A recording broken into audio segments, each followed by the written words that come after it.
everybody. Welcome to yet another interview here as, I guess, part of the PrepPhase podcast, is it multiverse, as I would call it at this point, brought to you by Predator Gaming, our big sponsors here for the show. I'm Milosh, your host. Joining me is my colleague Hap, and of course, champion Spoit. Good morning, my friend. Good afternoon. I know Hap was very specific about it. How are you doing today? I'm doing absolutely amazing. Can't complain. I'm very happy that's the case. We're kind of chatting a bit before we got started with it, and I'm glad that you're doing well, taking some time off in this all. And I want to kind of take you back through this with Hap, of course, to the beginning. Where did the name Spoit come from? I actually can't remember where I got it from, which is quite sad. I remember I had a different name back in the days, which was like Wrath.Spoit, and I got rid of the Wrath part, and then I just ended up with Spoit. I can't remember how, but here we are. How long ago was that? Wow, this might be like 6 years, because I remember the first year playing Siege, I didn't really have a name for myself. So I was just changing back and forth. And back then you could just change whenever you want. You didn't have like this 30-day kind of like rule. So I was just changing to anything. And then you settled on Spoit. And exactly.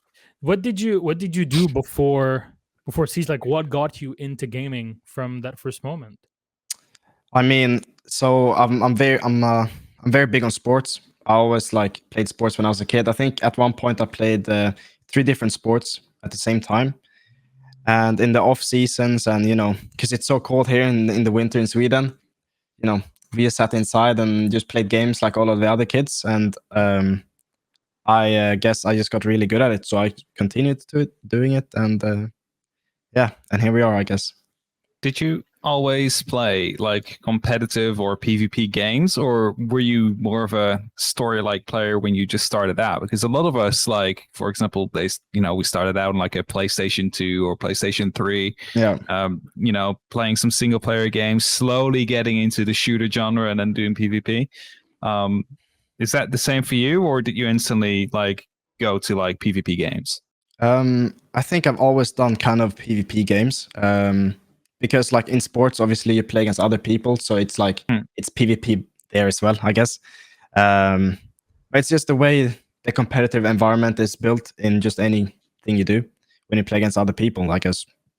So yeah, it was like back in the days, it was CS, Call of Duty, all of those things. So yeah. Okay, what was the kind of the first game you remember competing in that kind of really brought you into it? I think CSGO got me really competitive.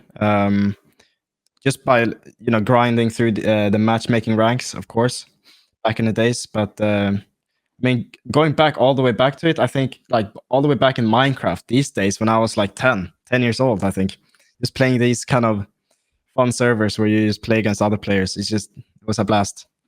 Do you know there was Minecraft Go Force? I had no idea. Well, I had no idea about that. I actually watched those. This back in the day, I was way more involved in Go Force with ESL. And there were Go for Minecrafts on the Sunday, and let's just say it's a different experience. Yeah, very, very different one, unexpectedly. Yeah, I mean, I used to play Hunger Games or survival games, if you know what that is. Those were the ones I was grinding out back in the days. How old were you when you played your first shooter? Wow, I think 10. Yeah. So I got into CS around 10, and then I think I hit global when I was 11. So that's when I was first like, I managed to get up to Supreme like when I was like 17, never got further than that. So yeah, I was always struggling around the Supreme rank, and then I kind of made it to global. I was the happiest level kid. for one game. That was it. I got like MGE and then stopped at that point. This Master Guardian Elite or whatever you want to call it. Yeah. Not bad for an old man at that point compared to what you guys are saying. Like, I was already like 22 at that point, so absolute trash on my thermite duty at that point. So understandable. But from kind of the first game and your inspirations to get into competitive play, what then moved you to get into Siege? Because like there's things in common between Siege and CSGO, but there are also a lot of things that are very different, especially if we're looking at early Siege. How did you get into it? So I got into Siege. So basically, me and my friends were at a local party, like a gaming party, just inviting your friends over and just playing together. Mhm. We were playing CS back then, and then so there was one guy that wasn't playing CS at all. So he was just playing. He was playing Siege in season 1, year 1, and he was playing the free weekend. And he Mhm. got everyone to download it. And I just think the way you were like being able to lean and all these kind of cool things, I mean, there was nothing like it. I've never seen it before, so it definitely caught my. And then I kind of stuck to it, and I bought it after the free weekend was over. Did you call that friend who got you into it to tell him that you're now a major champion? Yeah. I actually told him when because I saw him the other day. He was asking like how it's all going and stuff. So I told them, yeah, I just won a major championship. Not bad. Yeah, remember that LAN party back when we were like 12 years old? Yeah. Actually, Very what nice. age did you get into Siege? So I guess 11. That's 7 years ago. Yeah, 11. Damn, that really is a while ago. And did you have any, I guess, inspirations coming into Rainbow Six at that point? Because a lot of us will get into a game, maybe we'll go check out a streamer or a YouTube content creator or something, or maybe see some people if it has a pro scene. Like for example, in CS, there's some players that you will look up to. Oh, Flusha is moving his mouse again. How does that go? So those are kind of the stories that get you attached to it. What pulled you in for Siege? I think I was watching a lot of Pengu back then because he was streaming pretty much every day back in the Penta days or whatever. And yeah, I mean that introduced me to the comp scene in a bit, watching as a spectator. Do you feel that you wanted to compete from moment one, where you discovered, oh my god, there's actually like a competitive, space for this? Did you feel that you wanted to be part of it? It actually came to me when I was around 13, because then I got introduced to these underage tournaments, like early day CCS, for example. So that's where like I started off. Okay. Oh yeah, and the community cups back in the days. Yeah. So community cups, for those that don't remember, are basically cups, go fors at that point, but you didn't win anything at the end of them because that was kind of the legal part of it, that you couldn't be winning any cash or anything out of it. Any other kind of content creators or players that you look up to? Because you mentioned Pengu. Anybody else that comes to mind?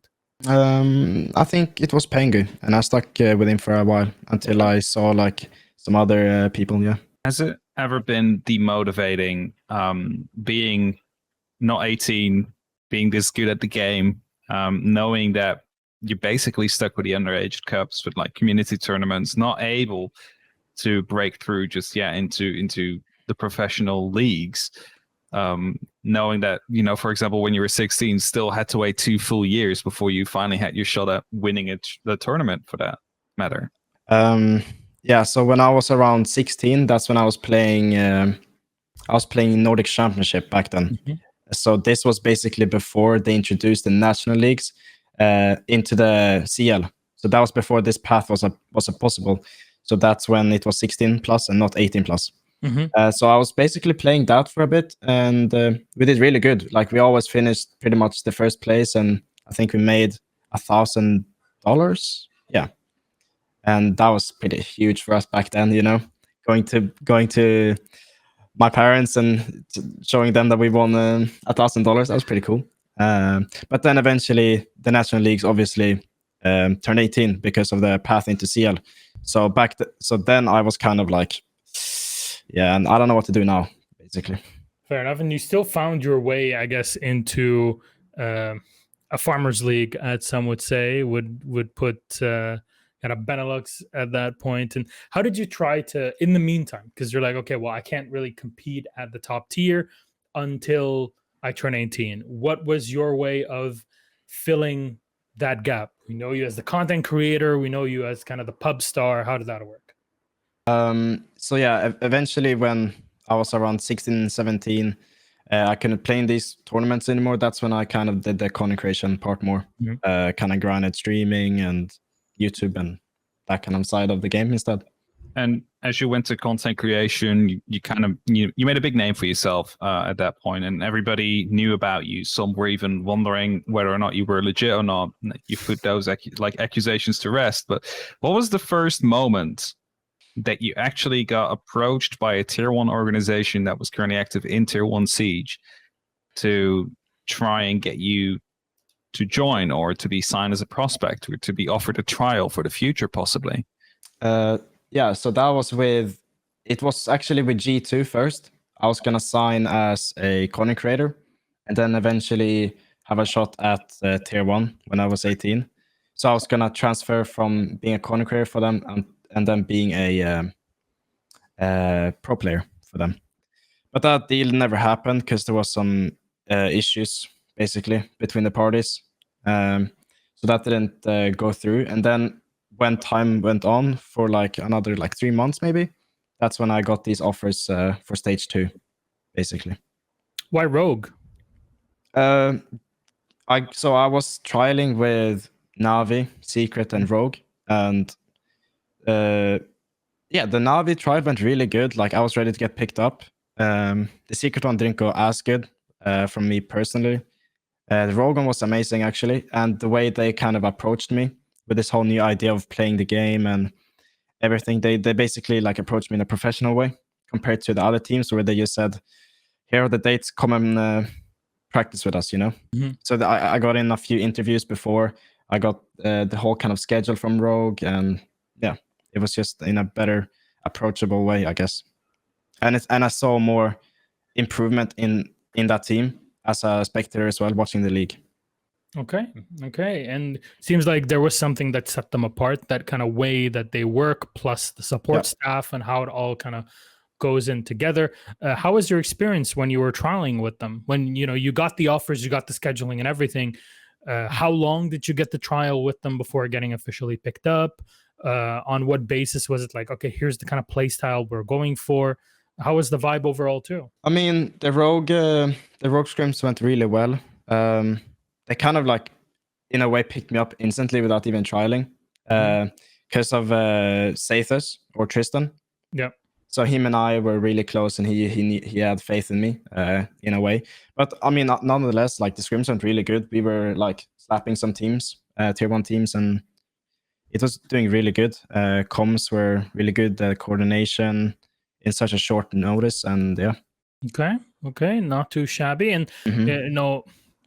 were you guys like excited to get together physically and get some practice time? Because at that point you were just doing things online, right? You had never met one another, you'd never had that experience together, right? Exactly. Yeah. So the first official tournament we were playing was the Gamers Without Borders. So we basically had to play that, or actually we were going to boot camp for EU League, and we were planning on playing the first play day of EU League at boot camp, but EU League got delayed a week, I remember. So basically, we also had Gamers Without Borders. We played it there. Didn't really turn out as good as we thought it was going to be. Obviously, we're playing on different monitors, different PCs. So we're not really used to that environment. So that's probably why we fell short a bit, not qualifying and stuff. But I mean, we're more happy now with the way Berlin turned out. So, and obviously we went to boot camp because of like, getting the vibes together, not really performing as a team. How important do you think it was to see everybody that early on? Because you hadn't played an official game at that point yet with Rogue. You've been to boot camp. I've talked about it with others as well, and they say it's good to know someone beyond just what they do online, because people are different in person, and allows you to probably deal with problems that arise a bit better because you know each other as people rather than as colleagues at that moment in time. So do you have the same experience of that bootcamp has been quite crucial for you as personal development, but also for the team, its development? Oh yeah, 100%. Like we see each other as like friends more than colleagues for sure. We know pretty much everything about each and one another outside of the game. So we're pretty close in that way. What about the gym rat photos? Because Oh, yeah. seeing you crying and Deepak all together, hanging out, going to the gym together, working out, it really put a smile on many people's faces. Seeing this sort of camaraderie. So how is that for you, getting to experience, I guess, that small family together? I mean, as we went there, we obviously noticed that we have a lot of interest in common. For example, the gym. Like Ryan, obviously, you can just look at the guy and He tell. literally lives there. Yeah, and me and Deepak also likes to work out a lot, so we went together as a group. Leon also came and joined us. So yeah, it was a good experience. We have more of that in the future, because Hap was telling me about signing sessions in Berlin where Kryan is told to take his shirt off or something. So it's like there's a prospect there. Yeah, he did do it very quickly. He had no issues with it. But either way, in the media day as well, he just yeah. we saw them. Don't worry. Bart was happy with them. But as you know, you're all just working out together, playing the games together. I can imagine that like you're all quite close to one another. But there must be like one person who you like the most, or consider to be a friend the most. Who's your favorite? Who's your favorite? It's okay. We won't tell coaching staff. I also want to know coaching staff. We won't tell anybody. You can just tell us. It'll just be posted. I mean, like on the a lot of people see me and Kryan as like the duo ish. But I mean, I wouldn't really say like we're the closest. I mean, I'm as close to everyone. It's just on the internet, it looks like me and Kryan are the closest, basically. Okay. That's being displayed. But I wouldn't say like, but I don't really have like one guy that I talk more with, I guess, because we always talk to each other, all of us. But I don't know, it's hard. Because this was your first foray into competitive play. This is the first team that you get to play with on the top tier. We talked about Berlin being your first event ever. Before we talk about that event itself, Rogue are known for their support staff in EU League, and even in the LEC in League of Legends, where they also have this sort of thing about them. I want to ask you, like, how did the support staff help you getting into all of this? Because I'm sure it must be a pretty different environment going from pup stomping or playing in smaller leagues to playing at the highest league in the continent. Oh yeah, 100%. So we have Bernie, which is extremely underrated. She helps us everything. She's our performance coach. So she came to our boot camp.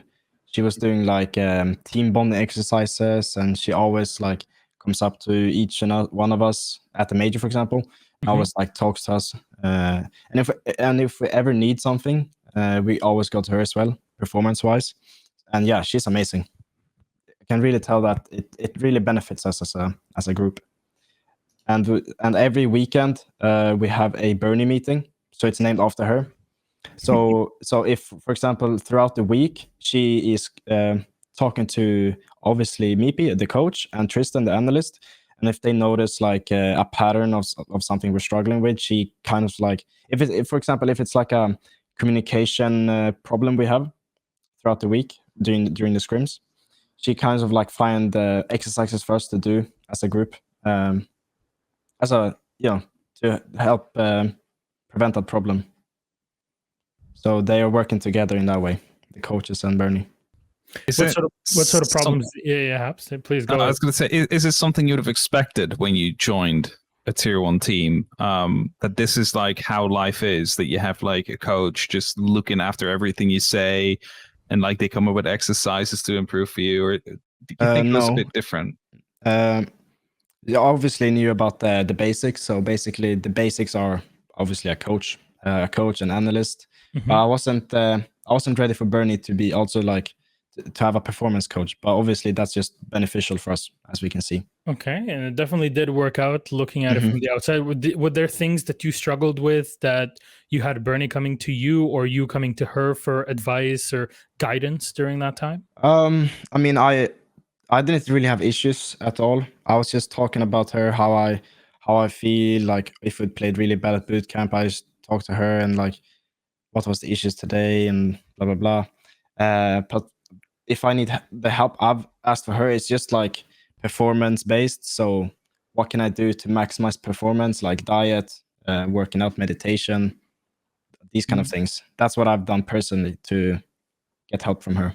Fair enough. And how is this stage kind of going through with the team in stage 2? Because kind of we're all asking the question. There's a lot of pressure on you also, as being who you are, Spoit, and you come in, you all do a good job, especially yourself. But how was that stage 2, your first ever in competition? We're really happy about the results. We kind of bottled the first place. Looking back at it a bit, throwing a kind of like a crucial win against M&M early in the series. Kind of first game vibes as well. So we kind of, but that happens, I guess. There's nothing else to do about it. But yeah, we're happy about it. We made a major, and obviously we managed to win the major. Can't complain. Looking to put on a better performance next stage, aiming for that first spot. So yeah, I mean, my own like goal is obviously to qualify for every major. That's the goal. So obviously top 4 in every stage, and then make an SI on top of that. That's the goal. But if we have the shot to make to win it and finish first, why not? Well, lucky for you, I have our own math man Hap here. Hap, how close are Rogue to making it to Invitational? I think it's 8th or 7th place, and you're confirmed mathematically speaking. So with that, you're almost guaranteed to go to the major. Like 3 wins and they're good to go. Yeah, something like that. 3-4 wins, and you'll find yourselves going to SI, especially with how all the results will be going at that point. So it's a very high likelihood for a feeling the pressure already.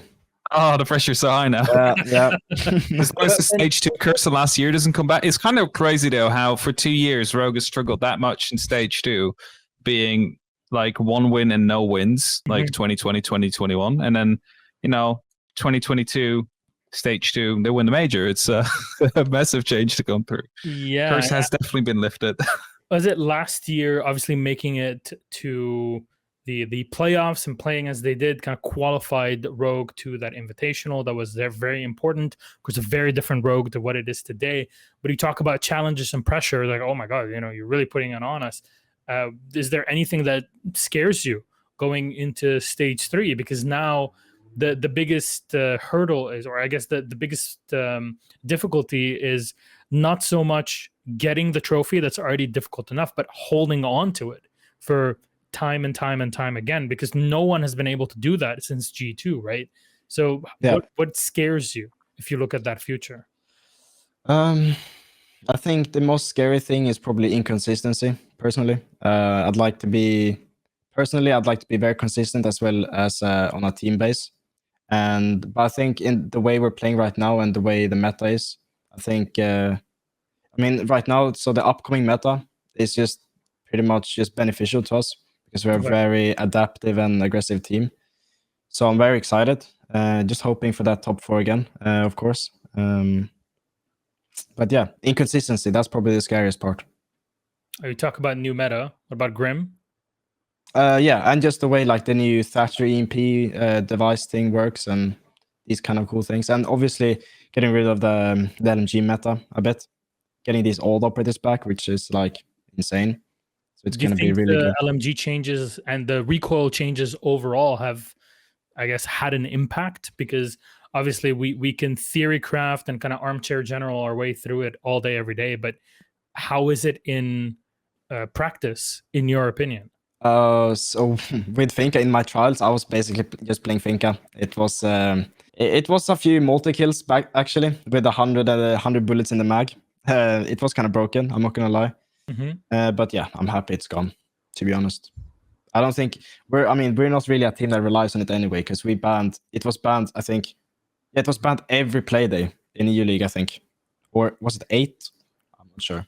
But I'm pretty sure it was every play day. I'm checking as we speak. I'm going to be pulling it up. He's our expert on it all. If anything is needed, the man can get it through you. Yeah, because I remember M&M banning it first game day, and then I think we banned it every single play day since. Halfway through so far, cannot find a day where you haven't banned it. So indeed, not really relying on the LMG. Yeah, no, every single time it was banned. There you go. That kind of tells you something about the play style and the flexibility of the team, especially now in preparation for stage 3. How do you describe your own play style? You said aggressive, but aggressive is a word that's always put out on teams for like a short description. But if you were to really dig into your roles as players and who does what and how it all functions, how would you describe that? So I'd basically say, as a team, we play aggressive as a team, and we don't really have like one fragger or like one support player. We really have so basically all of the players are basically flex players. That's what Rogue is. Everyone can play every role if needed. I mean, obviously, it makes sense to have Leon on IGL because he is the better IGL. But I mean, just role wise, I can also play like, I don't know, flex, or Crying can play entry. It doesn't really matter. That's just the way we can adapt, and we can be very flexible in the meta currently with the attack repick and stuff like that. Yeah. Now, talking about Berlin, Yeah. you talked about it, I guess, at the end of the stage, and the event itself. Kind of talking about this is your first event. You've never been to an esports event in general, but specifically one where you competed at. How was your experience through it all? Guide me through, what a day for Spoit looked like at the Berlin Major. It was just, I mean, obviously with Rogue, Rogue basically got, we were going to make a documentary about the whole thing. So we basically had a cameraman. So that's looking to be published at late this month. So that's going to be an insight to how we treated everything. So that, but for me personally, I just tried to be very, just like having a normal day and waking up on time and having cold showers, and nothing special actually. Just trying to have the right mental for the games. Now, I was told, because I had a little bit of a chat with Bernie afterwards, that and it was also posted on Twitter, by the way, you guys didn't really scrim during the event. No. So you said it yourself, have a bit of a normal day, but what is it you did? Was it just focused on relaxing, like maybe some team bonding, just having some fun while you're out there, and make sure you save all the fire and the focus for the matches itself? Or like, what was the approach that, for example, Bernie gave you guys? Like, were you doing any team exercises instead of the scrimming, or was it just everybody do your own thing to some extent? We kind of like, I would say we had the team bond, going out, eating together, and doing just going for walks and exploring the city a bit. Because obviously the rooms were very, very hot, so you just get really exhausted playing in there, and just playing a few scrims before is not really going to help, because I mean, technically for the tournament, the only thing you can really do to improve, I would say, is warming up. There's nothing really else you can do, because what we have each maybe like 10,000 hours. How much is 1 hour going to improve our performance really? And how are you gonna fix like a problem on like just one scrim before the next game? Yeah. So it takes time, but we just made sure we have the right mental, and we were not exhausted coming into the matches. It's like prepping for an exam, literally, 2 hours before the exam itself, where everybody's, in line going from their class to the exam room. I'm guilty. Yeah, and you have the book, you're like buried in there, like, oh my god, I don't know. I've passed my degree this way though, so I mean, it did work for me. So yeah, that's kind of the vibe. Understanding now how the team was playing in there, but I think one very important, definitely not underrated thing was the fact that you got to play at the first event in Europe that has had an audience since Pro League Finals in Milan. That's 2.5 years ago almost at this point now. So how was it having the audience around you? How much of it could you hear? How much of it did you feel affected you? Yeah, the crowd was really loud actually. It was actually that loud that they actually turned it down on stream, I was told. Sounds about so right. It was, yeah, so we basically could hear them cheering and everything during like the whole game. Obviously they were not too loud, so they like spoke through the mic. It was more like when we were giving call outs, then we can hear them in the background. But while you're in the round, you're obviously just like you're in the zone, so you don't really pay attention to the crowd in that way. No, but it was a crazy experience nonetheless. Do you think that if you were playing against it, it would have been a different story, as in you wouldn't have been able to make it as far as you did? You're playing in Brazil. Yeah, Oh, but what yeah. if you were playing in Brazil? Do you think you would have been able to win the event the same way that you did now? It would probably be more of a mental game then, I guess. But again, I think our team has really good mental, nonetheless. But I mean, the one time that kind of happened was against G2, because Mhm. a lot of G2 fans were there. Yeah. Because there were a lot of them. I saw a lot of jerseys there. But yeah, they were actually cheering a lot for G2 as well. We could hear it all the time as well. It was kind of a 60-40 split, I would say. Mhm. So 60 for them and 40 for us. But then after the G2 games and going into the finals and the semifinals, it was just the whole crowd was on our side. For me, it felt like after you won against Exet, that you are basically already being hauled in as champions, standing on there with your flags, the crowd just cheering Yeah. every single move you did. It felt like you won the entire tournament already. What does that do to you? Because like you still have that grand final to go, but like the crowd is just hot, like getting you in, like already crowning you basically. No, I actually were lost for words there for a second. I didn't know what to say. I mean, it was just so many people just looking out there, and yeah, all the chairs were just filled with people. It was crazy. And it had a lot of people. I guess every time you try to walk out of the venue, there were people around you. Even when you're just walking around in the middle of Berlin, people would just come up to you because there were so many people that were coming in and to the event and that were staying in the area. So yeah, how did it feel going to your first? This is your first event. You said you've never been to something like this, and it's now Spoit, the massive content creator and the massive star player, on the team that is basically on the road to winning the entire event. Like, how do you handle all of that? Because it's a lot to take in one go. So for me, on my end, it wasn't as of a emotional win, just because it kind of like happened, so fast. Like I just got out of my first stage, and then win a major, compared to, for example, like Meepy, who's been like since day one, 7 years, Yep. So, because I know Leon got very emotional. It kind of hit him once he got back on the plane. So a few days later, he got very emotional on the plane, he told us. So it's interesting seeing that way how I feel for them as well. But for me, it's kind of hard to take in because, like I said, it's my first stage and then directly to the major. It must have been a hell of Just another experience. day at the office. Yeah, I mean, it's That's 100% the win first rate, time. right? Yeah. 100% win rate. So Or even Deepak said that. It's like I have a higher win rate at majors than I do at Benelux events, right? Yeah. So I remember that. That was it. Meepy and Leon, like last time they really won anything was DreamHack way back in the day in 2018 Valencia, which they were known as IDK. They weren't even picked up by Team Secret at that point. We're talking like ancient history, over 4 years ago now.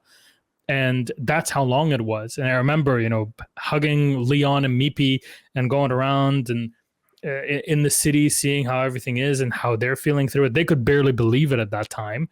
So I can only imagine now how everybody's grown so much. Do you feel that kind of experience that they've had rubs off on you in a positive light? Yeah, it definitely did. Like so yesterday when I was on my way, today actually on my way back home from the bus, I was and then I had to walk because there was no bus to my place. I had to go for like a 20-minute walk. I was just watching back the grand final for the third time, I think. But yeah, and then it kind of hit me a little bit as well. Like how have we just managed to win this, and how have we just been playing on that stage for that long, with all of these people in the crowd? How many more majors are you going to be winning? I'm just gonna ask you. We have one more major before the SI one, right? Yeah. So we have, let's aim for that one, and then the SI one. Okay. Everybody so Major and SI. Yeah, I mean, I think a goal of mine, since playing this game, was probably to win an SI, to win like the big trophy, the big tournament. So that's probably the goal right now, to grind for that. Since you've been to this event, because we don't know where November is going to happen, at least for the major, even SI, because it's been announced that it would probably be moving around the world. What are places, like if I told you top 3 places you would like to go and compete at, like cities to compete at, win a trophy, and also get some time to visit those cities, what would those be for you? I want to go to the States, maybe like New York. That could be cool. I think a London major would be insane, just for the crowd, and I want to see London, and Asia, like Japan or something. That could be insane as well, because I've never been to Japan, so I would like to go there. I really hope for all of us that there will be a Japan major. I've never been to New York. Well, I kind of like drove through New York for very, very quickly, and never been to the UK. Have you been to the UK, Hap? To the UK? Yes, actually, I have. I Really? traveled through whilst going to Scotland. Yeah. Scotland. Oh yeah. Yeah, I was going on holiday there. Nice little green and rain. Perfect place. Sounds like Belgium. Or the Netherlands, for that matter, right? It's it's all the same at that point. They But just no speak a bit Sweden. funny there. No Sweden Spoit, even for you as a Swede. Like you wouldn't have to have like, imagine it's an event not in the winter. I know the experience might be different, but imagine it's springtime, it's Stockholm, you have an event in the Globen, somewhere like that. Do you feel that's something? Yeah, that's probably a place like as well I would like to go. I like Stockholm a lot. I think it's really beautiful. So yeah, Stockholm for sure as well. So if we were to pick 4 places. 4 places, there you go. Yeah. We got a pretty extensive list here. That's the whole year basically. 4 events, right? So yeah, it's true. We got it all put Let's make together. it happen. Now, because obviously you're still a young player at the beginning of their career, obviously a very successful career already. Very good for you. Very happy for you. I know there's a lot of people out there that watch Spoit that are your age when you started competing, when you got into Rainbow Six. What would you say to them if you say, well, what if I could be the next Spoit, when I turn 18 and I want to compete? So I always think that you should always just put in the time and effort that comes to just repetition over and over again and putting in valuable time. And one of the biggest things is probably networking with people. Like that's one of the most important ways right now, and to get into the comp scene.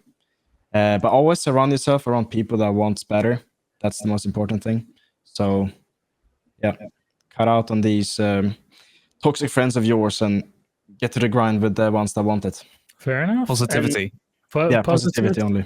Yeah, positivity, gang.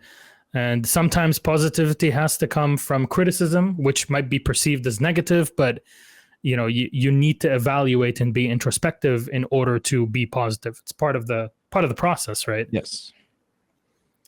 Okay. And now the final bit of all of this now is what to expect in stage 3. You said you wanted to go to the major, you wanted to go to invitational. You're pretty close to it too. What do you think could stop you from achieving? I mean, I don't know actually, because right now we're feeling really confident. We're feeling the most confident we have ever felt, I would say, as a roster. I mean, Rogue now compared to Rogue back in the Gamers Without Border, that's just a whole different team. Yeah. The way we approach the game and the way we play the game. So right now we're just feeling really confident and hope to be a banger stage coming up in stage 3. Any team you are most scared of in Europe or looking forward to see the most? I mean, there's a lot of roster changes happening, so we'll see how that turn out for the teams. I think it's either gonna be like either the teams are gonna be really good or the teams are just gonna, I don't know, be worse because it takes time for the teams to prove themselves and be good and consistent. So, but yeah, just hoping to play our own game, not focus too much on the enemies, just continue like we are right now. Who would you see as the top 4 that make it to the next major from Europe? Knowing the transfer at this point, the official posts about transfers would have already been out. So should be out, but it's supposed to be. It was part of the conversation topics for for all of this. So how do you see the top four? Wait, I'm just watching Wikipedia real quick. Yeah, I think we will be in the top four. Wolves, they are really consistent and they play the meta really good. And then the other two spots could really go to any team, depending on the honeymoon phases and whatnot. Okay. The new VP roster actually is looking really interesting. Outsiders, actually, with the new addition of Always Dan and Joystick. So we'll see how that will be played out. But yeah, just like the team that plays the most meta right now is gonna be doing good. I mean, G2 probably up there. So I would say G2, Wolves, Rogue, and then it could be really be. Then there's like 3-4 teams fighting for that fourth spot. I'd say BDS, Heroic, Outsiders, M&M. I would say there's a lot of options. It's a pretty good variety. Yeah. Keeps everybody guessing who makes it to the next event, right? That's, you want people to always be on their toes, keep on watching for every single week, right? Yeah. And as Leon said, or tweeted the other day, breaking news, Rogue is not making changes. Hey! I would be incredibly surprised. But then again, there's been some weirder stuff that happened in Siege Comp, so... Yeah, me and Deepak might now retire so we can keep that 100% win rate, Yeah. Smart. It would be a pretty good way of going about it. True. At that point, I mean, Big T at this point can do whatever from what he's shown, right? Exactly. All right, and kind of wrapping this all up, Spoit, anything you want to say to fans out there in general? How kind of if you wanted people to just kind of come in and watch you competing in stage 3, what would you say to them? Thanks for the support. We always see it whether it's tweets, whether it's DMs or whatever it is. We always see it and we always appreciate it. It means the world to us. And keep rooting for us and we will show you guys results. Good. This is what I'm here. Spoit, thank you so very much for joining us today on the PrepPhase podcast interview section. And Hap, of course, for being my co-host for today. It was a lot of fun having both of you on, kind of having a chat about all of this. And for everybody else you're watching at home, thanks for joining us. But we'll be back in EU League probably only a couple days after this this video is out. We've already had it all set in stone as September 12th. So willing, we will be back for EU League. You'll be able to see Spoit and the rest of the squad Rogue competing in that first matchup. So very excited for it. Spoit Hap, thank you so much again. Thank you. We will see you on the next interview. If you have any recommendations, people would like us to chat to and really hear their own opinions or topics that you'd like us to see addressed on here between us, let us know in the comments and in the tweets or wherever it may be. Till then, take care. We love you. Bye-bye.